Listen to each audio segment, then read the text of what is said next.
Happy New Year, Aquarius. Welcome to your January 2022 astrological forecast. So, there is actually quite a lot going on here right off the bat. Mercury moves into your sign on the 2nd. Okay, and actually turns retrograde on, let's see here, on the 14th. Okay, and it like goes back so far it falls right back into Capricorn again, okay, on the 25th. So it will be back in your sign again in February, but you know, it's nice to know that it actually like starts off the month in your sign in direct motion.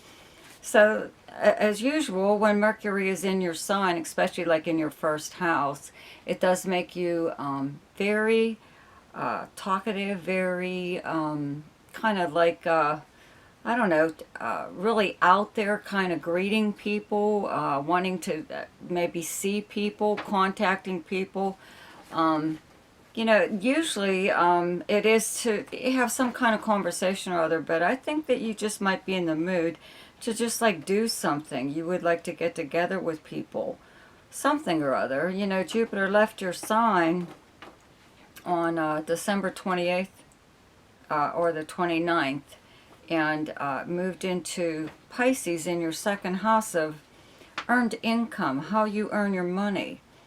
And Neptune is also here at the same time. So we've got Jupiter and Neptune traveling together in your second house of, again, earned income, but your possessions, the things that you own that are valuable, your own personal values, though, too, your feelings of self-worth.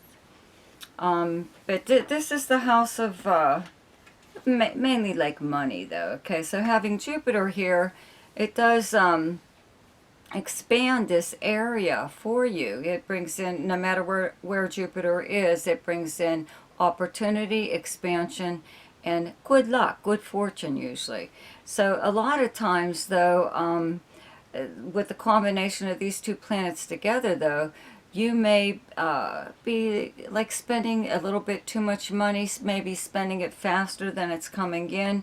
You know it's coming in, so you're already making plans for money or certain money but you want to put aside, something like that, whatever, okay? Just keep in mind that, you know, Neptune is kind of like making you feel that you always have something to fall back on, when like maybe you don't, okay? Or maybe you're spending a little bit too much.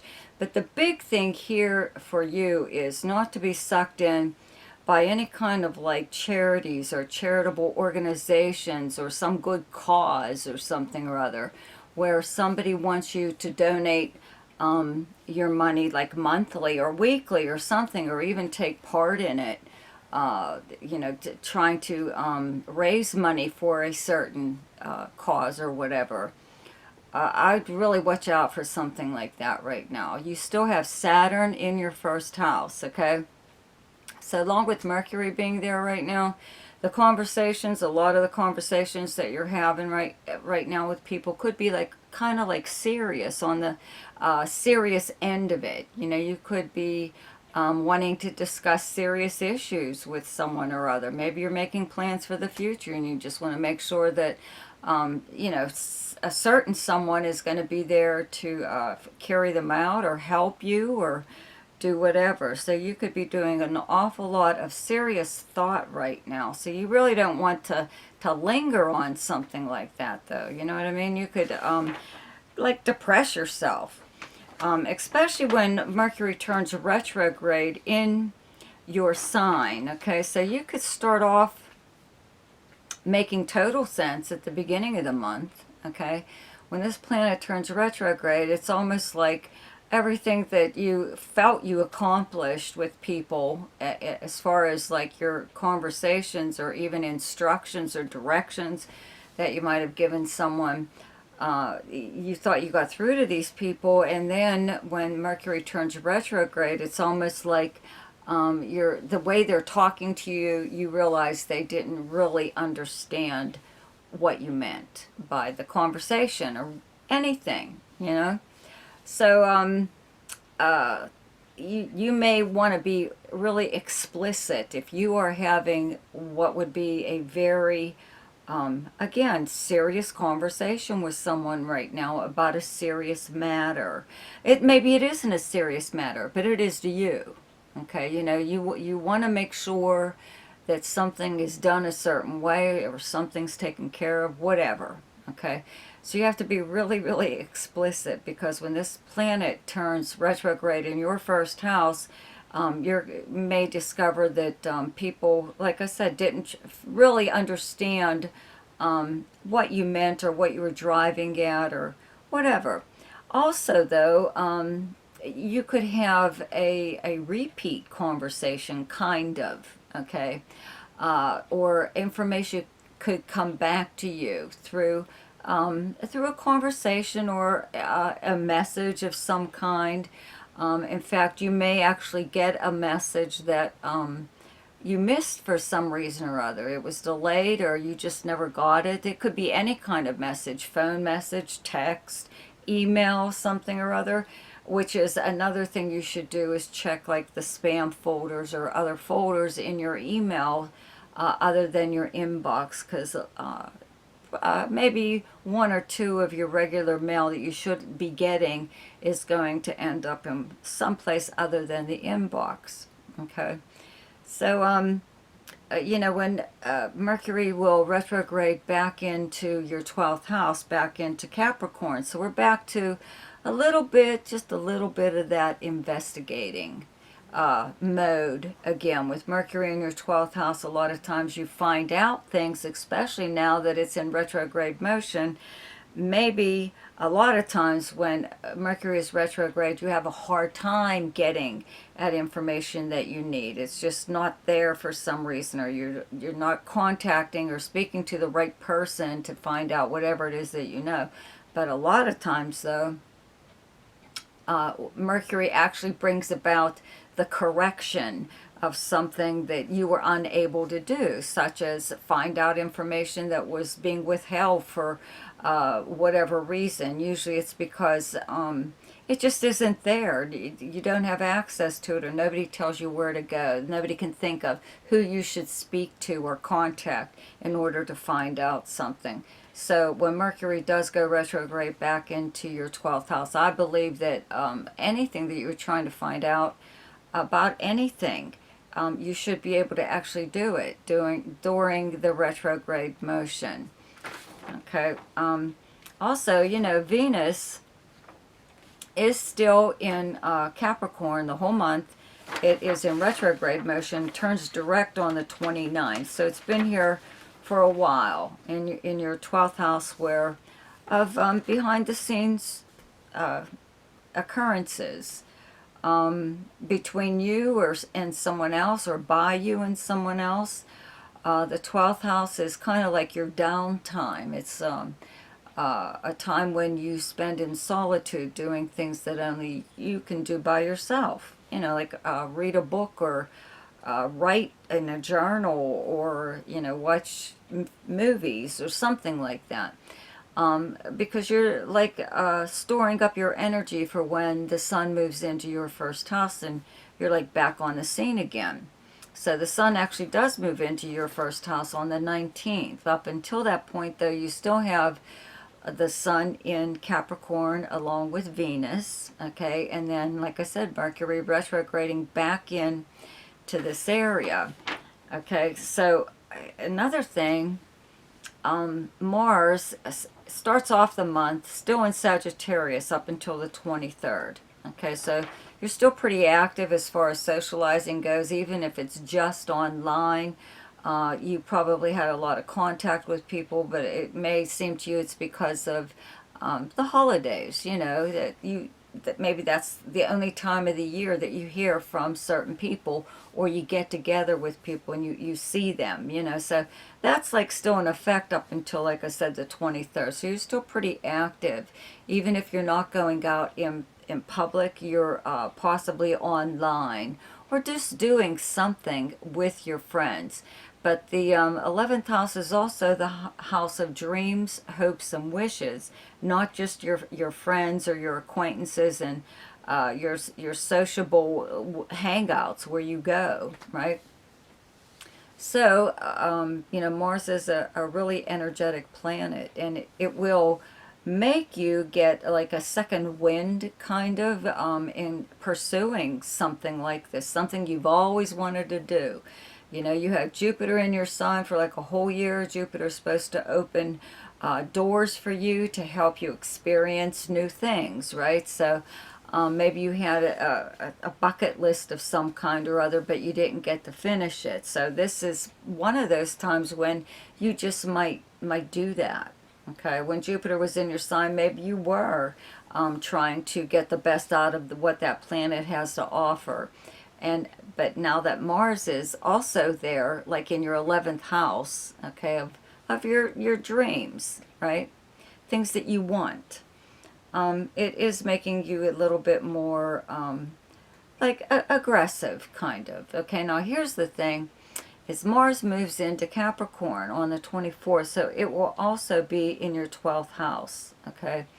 A lot of times when Mars is in this area, and meaning it just left your 11th house of friends, okay, and any kind of group or organization that you belong to, you find that there is someone possibly in your group of friends, or a group that you belong to, an organization that you belong to. Someone there may possibly be like undermining you in some way. You could find out that they're like talking to your friends, or in a way that it seems to you like they're trying to I don't know, sway their opinion of you.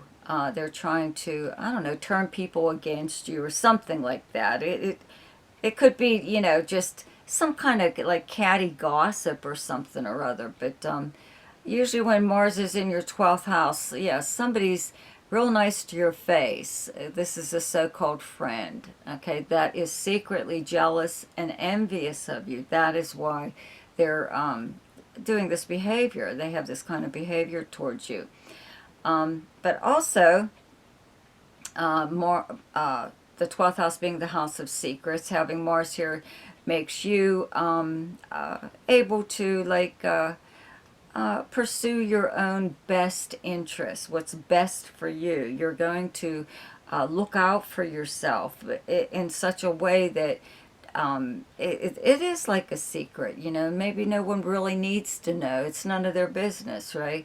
That you are doing things behind the scenes to support yourself, or protect yourself in some way or other from anything that might come up. But if you are up for even some kind of like new position, and it could be something sociable, and maybe there is a little bit of competition or whatever, and maybe that's why someone may be acting this way towards you. I'm not saying that somebody will, it's just that's the possibility with Mars in the 12th house, okay?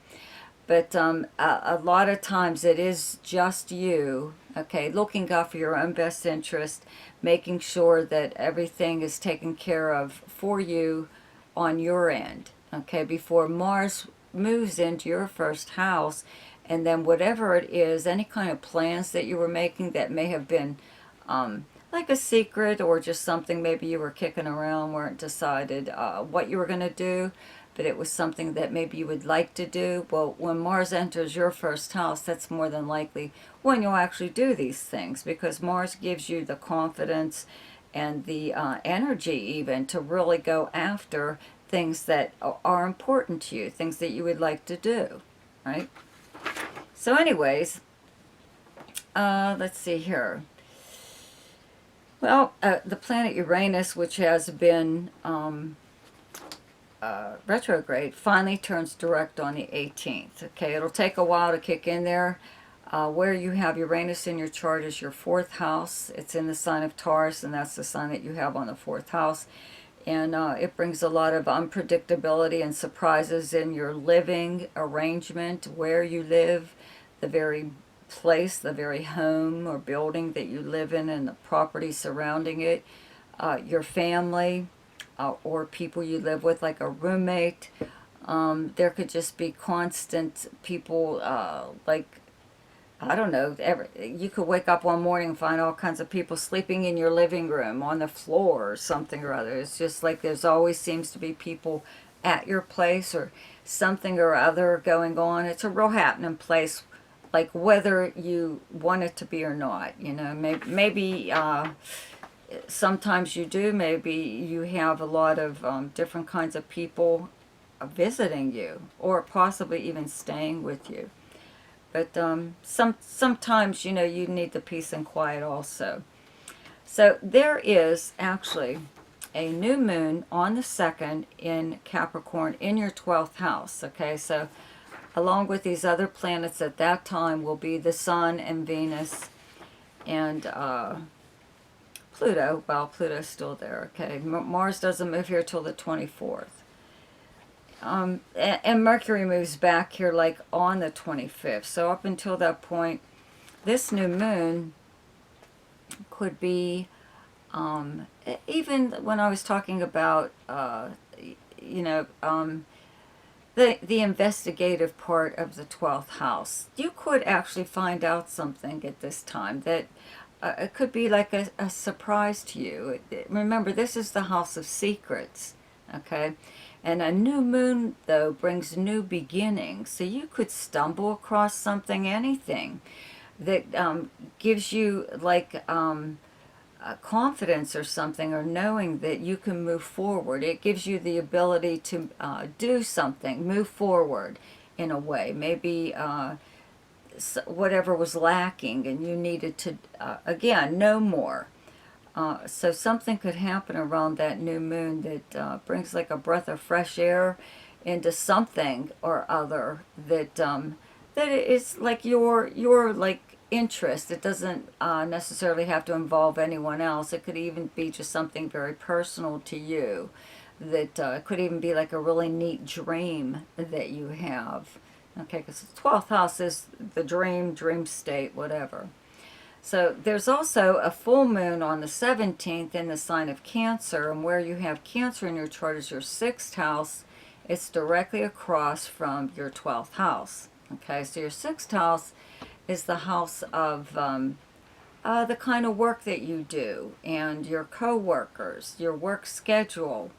It's like your daily schedule, kind of. It's almost like the 3rd house in that sense. But this is the house of health and the house of service, the house of small pets, many other things. Okay, so if no matter what kind of work you do, there is someone or something that could happen at that time around that full moon that you know, someone gets up and quits, or something different is done with your work schedule or your co-workers, or the company does something. In fact, that could even be something that you find out around the new moon of the 2nd, that little secret that you stumble across, that maybe there's something going on at work that you should know about. So you know what kind of plans to make for yourself, right?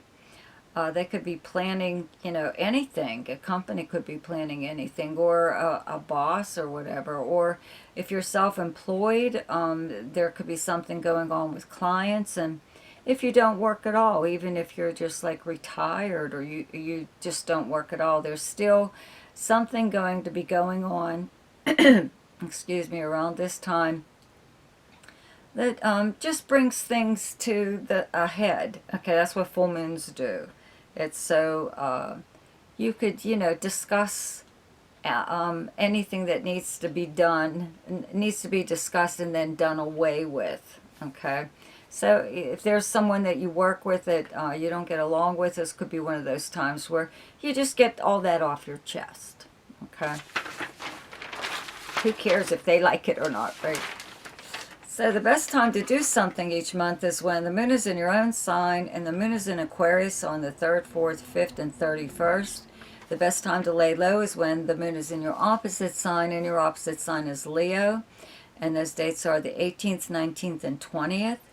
The best time for romance, recreation, creativity, fun, gambling, or speculation, and anything to do with children is the 1st, 13th, 14th, 15th, 27th, and 28th. The best time for money is the 6th, 7th, 20th, 21st, and 22nd. The best time for your career is the 25th and 26th. And the best time for communication and travel is the 8th, 9th, 10th, 22nd, 23rd, and 24th. So I'd like to thank my subscribers for coming back and supporting me the way that you do. If this is your first visit to my channel, you might want to consider subscribing and hitting that notification bell, and you'll be notified each time I upload something. And you might want to check out my weekly forecasts, and also ask me a question in the description box below. There's a link there. Excuse me. It's for people who are interested in whatever about their chart, their astrology chart, but they don't want their whole chart done. They just want to know like 1 or 2 things or whatever, okay? But if you would like to have your chart done, there's also a link there to my website where you can get more information on that. So I will see you next week. Have a wonderful, we'll say year. We'll start from this day on. Have a wonderful, wonderful year. Goodbye.